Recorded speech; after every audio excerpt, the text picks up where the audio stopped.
Welcome to the Holistic Health Bites podcast. I'm your host, Andrea Nicholson, here with bite-sized episodes to empower, educate, and enlighten you with ways to lose weight, heal your gut, and achieve your ideal health so you can live an adventure-filled life. Let's dive in. Welcome back to the Holistic Health Bites podcast and the final episode in the Metabolic Health series. Today, we are talking all about brain health and how fixing your metabolism can improve your cognitive abilities, reduce your risks of degenerative brain diseases, and even reduce or eliminate migraines. Every cell in the body has insulin receptors. The brain and blood vessels are no exception. In the brain, the insulin receptors stimulate brain cells to take up glucose for fuel. This helps the brain cells grow and survive. This also plays a direct role in appetite control, metabolic rate, and learning and memory. These all sound good, right? They are, but just like every other system in the body, having too much insulin and or having insulin resistance is problematic. In fact, prolonged insulin resistance in the brain literally changes the brain's structure and function. New research has found that for every 10 years of insulin resistance, the brain appears to be 2 years older than the brain of an insulin-sensitive person of the same age. One of the most devastating diseases of the brain is dementia in all forms. This is devastating not only to the patient themselves, but also to everyone around them that witnesses the person slowly slipping away and becoming a different person.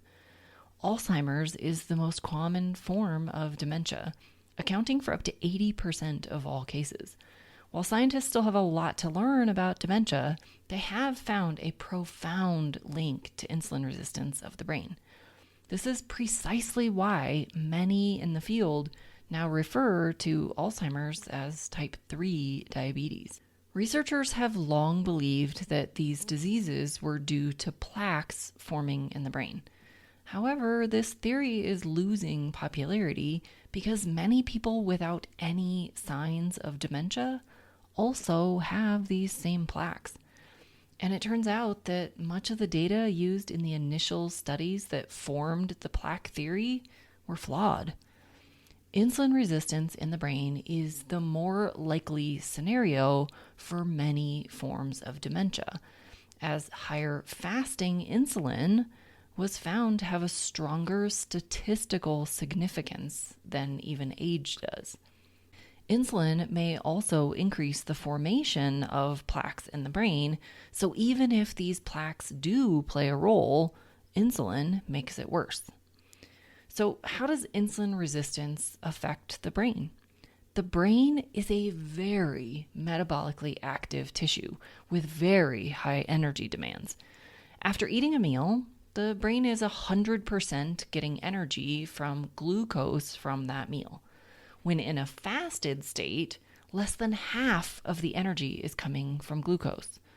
However, when following a traditional Western diet, or the common dietetic advice of today, people are eating meals and snacks all day long, so they're always in a fed state. Add to this the high carbohydrate intake, and your insulin levels never come back down. When the body is in a high insulin state all the time, it ends up dialing back the sensitivity of the insulin receptors. This reduces the capacity for insulin to do its job. When insulin can't do its job effectively, glucose can't be taken up by the brain cells. This causes the brain to sputter and stall out like a car engine without fuel. There are no alternative fuels available when insulin levels are elevated. You can only function on glucose in the presence of insulin. But even that glucose use is reduced due to insulin resistance. So the good news is there is a remedy, and that is becoming metabolically flexible. We'll come back to that in a moment. Now, beyond Alzheimer's, The second most common cause of dementia is called vascular dementia. This is a condition of low blood flow to the brain. This goes directly back to the same problems we talked about in the heart disease and hypertension episode. In fact, a study of over 10,000 adult men over 20 years found that those with insulin resistance had more than twice the risk of developing vascular dementia than insulin-sensitive men.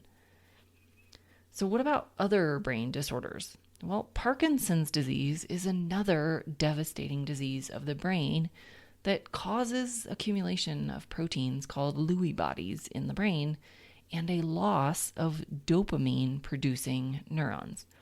This loss of dopamine causes changes in the motor movement and reward functions of the brain. Now, we know that insulin also alters dopamine in the brain, further highlighting this connection between insulin and Parkinson's.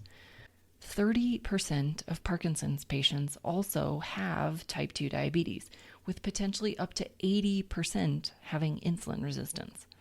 Migraines are another common plague of the brain, affecting 18% of U.S. adults. Studies have shown that those with insulin resistance are twice as likely to have regular migraines, and insulin levels are significantly higher in people who experience migraines. I found this with my own health. When I reversed my insulin resistance, my migraines completely went away. Neuropathy is a condition that affects nerves throughout the body. Nerve damage often accompanies diabetes, causing burning and tingling sensations of the limbs, especially the feet. This is undoubtedly connected to high blood sugars. However, the problem starts before blood sugars start to rise. They start when insulin levels rise and when insulin resistance sets in. So now you can see why insulin resistance and metabolic health play such a major role in brain health. I mentioned earlier that the key to correcting these conditions is in developing metabolic flexibility. Metabolic flexibility turns your body into a hybrid engine, meaning you are efficiently able to switch between burning glucose and burning fat for energy. This is critical not only to reversing insulin resistance, but also in providing sustainable energy when you're in a fasted state. I also mentioned earlier that most people following a Western diet are in an always fed state, told to eat small meals or snacks every couple of hours, leaving you to constantly fight the hunger cycle. If this is you, if you can't go more than a couple of hours without eating, if you get hangry if you skip a meal, if your brain shuts down if you can't eat, if you have sugar or other food cravings a few hours after you eat, or if your energy drops between meals, this all means you are living in a sugar-burning body. With metabolic flexibility, you'll be able to fast for long periods of time without any side effects. Most people find that they have far lower appetite, never have cravings, have improved memory and mental clarity, have more energy, and are more easily able to maintain weight loss. When your body is in a fasted state, your body fat provides the needed fuel. That's exactly why we have body fat. Body fat is then converted to ketones that can fuel nearly every cell in the body. I say nearly every cell because red blood cells don't have mitochondria and therefore cannot use ketones. But this is the only type of cell in the body that that's true for. Every other cell can use ketones. And these ketones are a far cleaner burning fuel with less oxidative waste products than sugar, and they can provide longer lasting energy on demand. Building metabolic flexibility can take some time and effort, but trust me, it's worth it.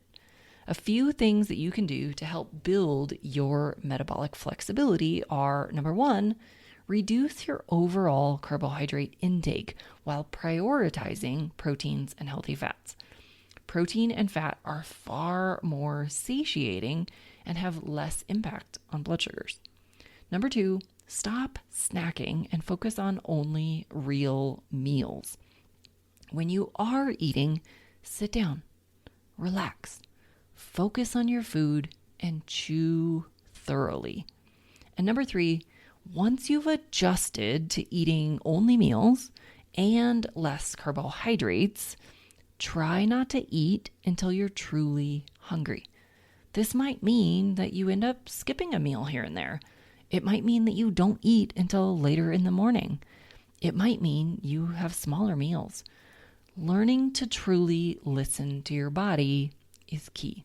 This will naturally increase your fasted period each day, allowing your body to use fat for fuel rather than food. Building metabolic flexibility is a major aspect of what I work on with my private clients because this is truly the foundation of having optimal health. If you want to learn more, schedule a complimentary Restoring Wellness Strategy session so we can discuss what this might look like for you. I'll drop a link in the show notes. Until the next episode, be well and vibrant. Thanks for being a faithful listener to the podcast. I'd love it if you left me a 5-star review on this podcast so that others can more easily find this valuable information. Did you know I also work one-on-one with clients? I approach solving health challenges like I approached solving crimes by conducting a thorough investigation into your case. Whether you're looking to lose weight, boost your energy, fix your digestive system, or reduce inflammation, I can help. All you have to do to get started is book a free call. The link is in the show notes.